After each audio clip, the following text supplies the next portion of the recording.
pretty clear, I think. And and we saw this also in Revelation when we talk about this marriage of the church as the bride of Christ, and it talked about this wedding supper. And we've always talked about having the great fellowship, the marriage supper, but we sometimes forget that it is a marriage supper, not just a celebration in general. And he says, as the writer of John in Revelation says, the wedding of the Lamb has come, and the bride has made herself ready, and it describes how that's going on. And I think that's key. So we've got this play. We have the king, we also have the husband. We have the leadership of the king, but there's a leadership of the husband. And God has set that forth is to order and direct His church to be those who in fact would honor Him and grow. And we saw that in a couple other places. There's other elements, is that as we saw about this throne that will last forever. That was shown early on in the Gospels. Luke refers completely when the angel Gabriel came to Mary. He says, telling her about this coming child that she would have, and says, he will be great and will be called the Son of the Most High. And then he says, I can just hear Mary, the Lord will give him the throne of his father David. He's going to be king, and he will reign over Jacob's descendants forever, and his kingdom will never end. So even at that stage in the earth, as he's preparing to come, that's one of the things the angels wanted her to know, that he would be in fact this coming king, and he would fulfill the promises to David. And so this kingship really affects us. And I think it might be something we want to concentrate on. And then as this king is coming, we talked about this bride, there is a beauty, if you will, in this holiness of the bride, which in this case, in our understanding, is the church. And in 2 Corinthians talks about it. It says, and Paul writing to the church, it says, God says, I am jealous for you with a godly jealousy. I promised you to one husband, to Christ, so that I might present you as a pure virgin for him. So this interplay of this kingship, king who is in fact the husband who is the king, and his bride, the marriage and marriage supper, and that the church is the one that is being elevated to be tied to this promise, that they would in fact be a bride of great glory. And there's a call to purity involved in that. The bride being pure, and if you really look at the symbolisms that we see in the scriptures about the marriage, and we talked about that in some of the parables, where we talk about the virgins waiting for the bridegroom to come home. All those things apply. And it just fills my head when I try to think about the things what that could represent. And we know that as this bride and the bridegroom comes along, that it's still in this focus of this kingship, and that this kingdom, that Christ is ruling, is full of both justice and righteousness. We talked about that. And Matthew talks about it somewhat when he talks about this final judgment, when Christ is fulfilling his promise as king. He says, when the Son of Man comes in his glories and all the angels will with him, he will sit on his glorious throne. All the nations will gather before him, and he will separate people one from another as shepherds separates the sheep from the goats. So we spent a lot of time talking about when we were in Matthew. So, and this Psalm 45 is playing on this concept. It's hard to stick it together, because when we think about David's kingdom and how he did, we don't really primarily focus on his leadership as the husband, as the leader of his family. We think of him as king, the one who goes out and victoriously defeats the enemies that were surrounding Israel. We do know about his family problems, but we don't think about his relationship as the husband, as the leader of his family. I mean, I never really thought much about it. That, and we could say, well, he did a good job or he didn't, because we did have his problems, and we have to admit that's true. And so I think that would be legitimate, that when we tie that, and we saw that in Revelation 19, talking about when he finally comes back, and the Jews, bless their hearts, they didn't know. They had expected what we saw in Revelation. When they were thinking about the Messiah, this is what they were thinking about: that he would come on a white horse, and the rider would be called faithful and true, and his justice, and with justice, he judges and makes war. And that's what the Jews wanted. They wanted the king to be the one who made war, and that's what I think about when I think about David. This man is a warrior. And in fact, when you think about it, was that one of the things that the prophet Nathan told David why he wouldn't be able to build a temple? Because he was a man of blood, a man of war. And I think, well, wait a minute. Isn't that one of the things that God wanted David to do, was to defeat the enemies, to be the righteous, powerful ruler of his nation? And yet, I hate to say he was punished, in the sense that because he was a man of war, God wouldn't let him build a temple. But he also took the life of Bathsheba's husband. Oh, absolutely. That's the blood I think he's thinking of. Yeah. Not so You much really not so much the wars, because God asked him to do those. God did not tell him to kill that man. Yeah, I kind of agree.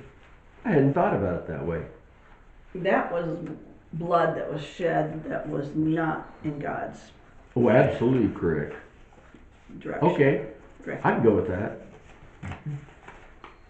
So, I've always thought that too, Yeah. that was his punishment. that he would not be allowed, okay.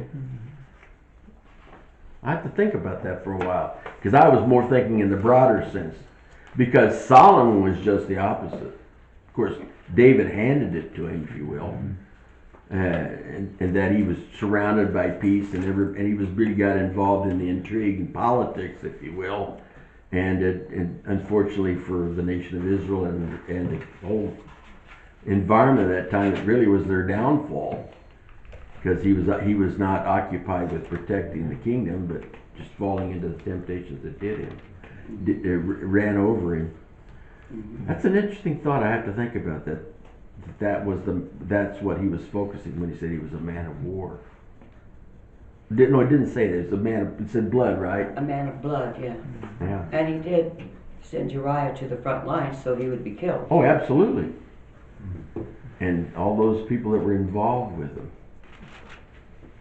Yeah, all those poor people that Yeah.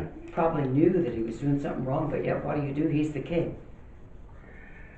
and then You watch it. and there were a lot of, actually there was a lot of subsidiary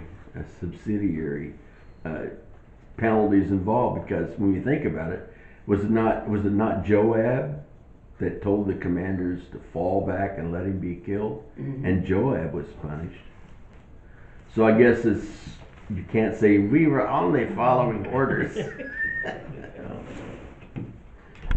From a modern analogy. So I think if we grab a hold of this, have anybody ever thought about the focus on Christ as King, how it affects our daily lives? I mean, to me, that's something I hadn't really spent much time with. If I look at Christ and how he's really led my life and intertwined in the things that I plan and hope to do, want to do, I've not always thought of the king part of it first.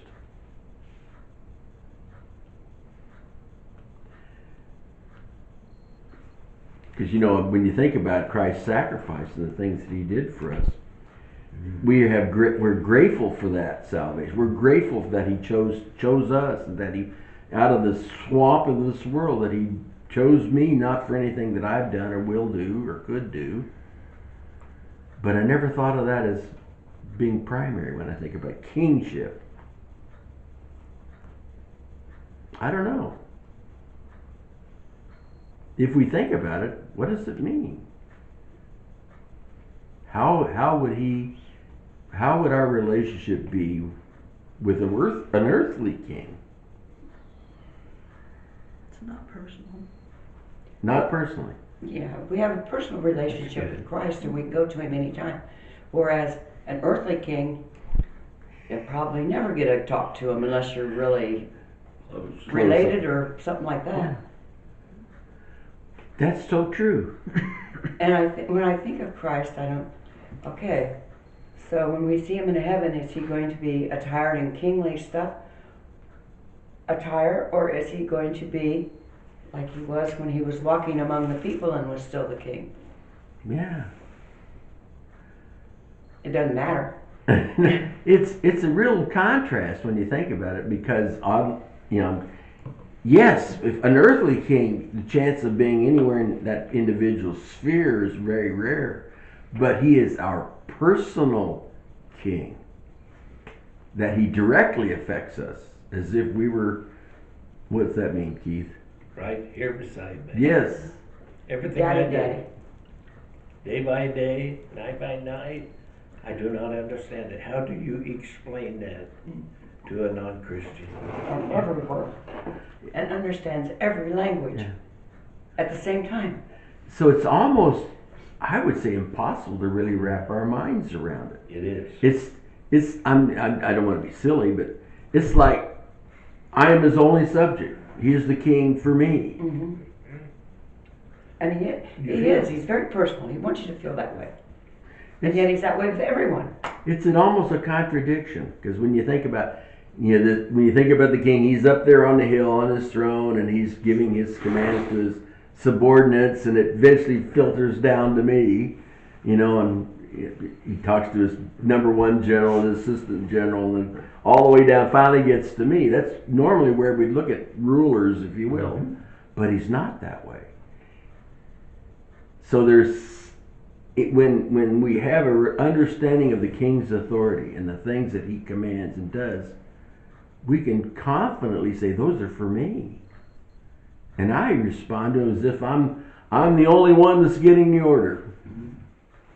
I don't like necessarily say orders in general, but it's different, and that's how this song portrays this. It's almost like saying kings are the same thing as husbands in this relationship. And when you think about it, what we look at all the way back in the Garden of Eden, Oh boy.